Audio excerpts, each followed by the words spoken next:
ছোট্ট ছোট্ট আমলগুলো করবার তৌফিক আল্লাহ দান করেন। গাজীপুর এই আশীর্বাদ ব্যক্ত করছি এবং আল্লাহর মসজিদ তৌফিক কামনা ইমাম করছি। সুন্দর ব্যায়াম করলেন। আমার কয়েকটি ভিডিও আয়াতে কারিমা আপনাদের সামনে তেলাওয়াত করেছি তাকওয়ার উপর।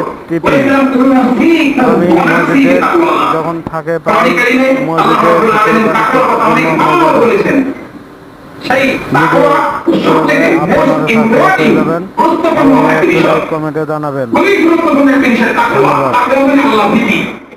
আজকে আমাদের সমাজে মুসলমান সমাজে কাজ করে মুসলমান সমাজের তাকওয়া না থাকার কারণে আমরা সব ক্ষেত্রেই ব্যর্থতার পরিচয় দিচ্ছি, পাপের সঙ্গে জড়িত হচ্ছি, অন্যায়ের সাথে জড়িত হচ্ছি, অন্যায় করে আমাদের জীবনকে সর্বনাশ করছি শুধু তাকওয়া না থাকার কারণে।